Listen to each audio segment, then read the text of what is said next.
പാലക്കാട്ടിൽ നിന്ന് വരുന്ന ഒരു വാർത്തയിലേക്കാണ്. കേരളത്തിൽ നേരിട്ട് നെല്ല് സംഭരിക്കാൻ കേന്ദ്ര സർക്കാർ. കേന്ദ്ര ഏജൻസിയായ NCCF മുഖാന്തരമാണ് കേന്ദ്രം നേരിട്ട് നെല്ല് സംഭരിക്കുക.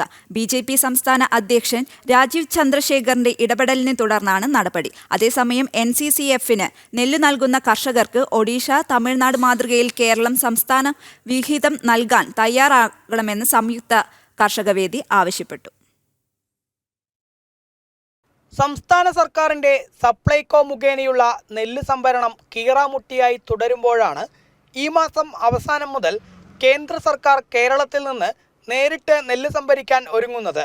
1 കിലോ നെല്ലിന് 25 രൂപ വില നൽകി കർഷകരിൽ നിന്ന് സംഭരിക്കുമെന്നാണ് വിവരം. 48 മണിക്കൂറിനകം കർഷകർക്ക് നെല്ലിന്റെ വില നൽകും.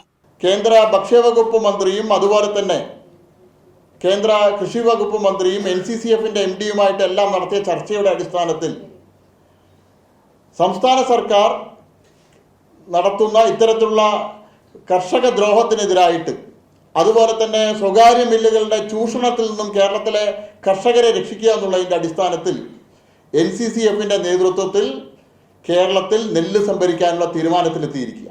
BJPയുടെ ഇടപെടലിനെ തുടർന്നാണ് കേന്ദ്രം നേരിട്ട് നെല്ല് സംഭരിക്കാൻ തീരുമാനിച്ചിരിക്കുന്നത്.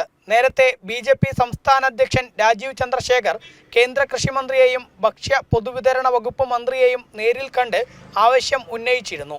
കൂടാതെ നെൽകർഷകരുടെ പ്രശ്നങ്ങൾ പഠിക്കാൻ കുമ്മനം രാജശേഖരൻ, C കൃഷ്ണകുമാർ, ഷാജി രാഘവൻ എന്നിവരുടെ നേതൃത്വത്തിൽ അന്വേഷണ സംഘം രൂപീകരിക്കുകയും റിപ്പോർട്ട് കേന്ദ്രത്തിന് സമർപ്പിക്കുകയും ചെയ്തിരുന്നു. പിന്നാലെ വിവിധ കേന്ദ്ര സംഘങ്ങൾ കേരളത്തിലെത്തി പരിശോധന നടത്തി.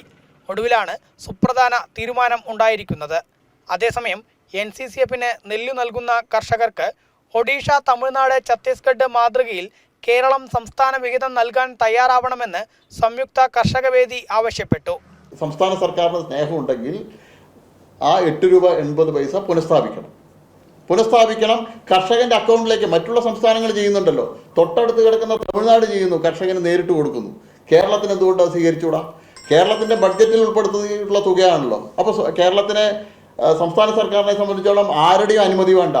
കൃഷി വകുപ്പിൽ നിന്ന് നെൽകർഷകരുടെ ഡീറ്റെയിൽസ് എടുത്ത് അവൻ കൊയ്ത്ത് കഴിഞ്ഞാൽ ആ കൊയ്ത്ത് ആരംഭിക്കുന്നതിന് മുമ്പ് തന്നെ തമിഴ്നാട്ടിൽ കൊടുക്കുന്നുണ്ട്. ഒന്നാം വിള ആരംഭിക്കുന്നതിന് മുമ്പ് തന്നെ അവിടെ കൊടുക്കുന്നുണ്ട്. അതേപോലെ പ്രൊഡക്ഷൻ ബോണസ് കർഷകന് നേരിട്ട് കൊടുക്കണമെന്നാണ് ഞങ്ങൾക്ക് ആവശ്യപ്പെടാനുള്ളത്. തമിഴ്നാട്, ഒഡീഷ, ഛത്തീസ്ഗഡ് മാതൃകയിൽ NCCF നെല്ല് സംഭരിക്കുമ്പോൾ സംസ്ഥാനം പ്രോത്സാഹന വിഹിതം കൂടി നൽകിയാൽ കർഷകർക്ക് 1 കിലോ നെല്ലിന് 30 രൂപയിൽ അധികം വില ലഭിക്കും. നിലവിൽ സംസ്ഥാനത്ത് കൊയ്ത്ത് ആരംഭിച്ചുവെങ്കിലും സപ്ലൈകോയും മില്ലുകളും തമ്മിൽ കരാർ ഏർപ്പെടുകയോ നെല്ല് സംഭരണം ആരംഭിക്കുകയോ ഇതുവരെ ചെയ്തിട്ടില്ല. മാത്രമല്ല, സപ്ലൈകോയ്ക്ക് നെല്ല് നൽകിയാലും വായ്പയായി ലഭിക്കുന്ന വിലയ്ക്ക് വേണ്ടി മാസങ്ങളാണ് കർഷകർ കാത്തിരിക്കേണ്ടി വരുന്നത്.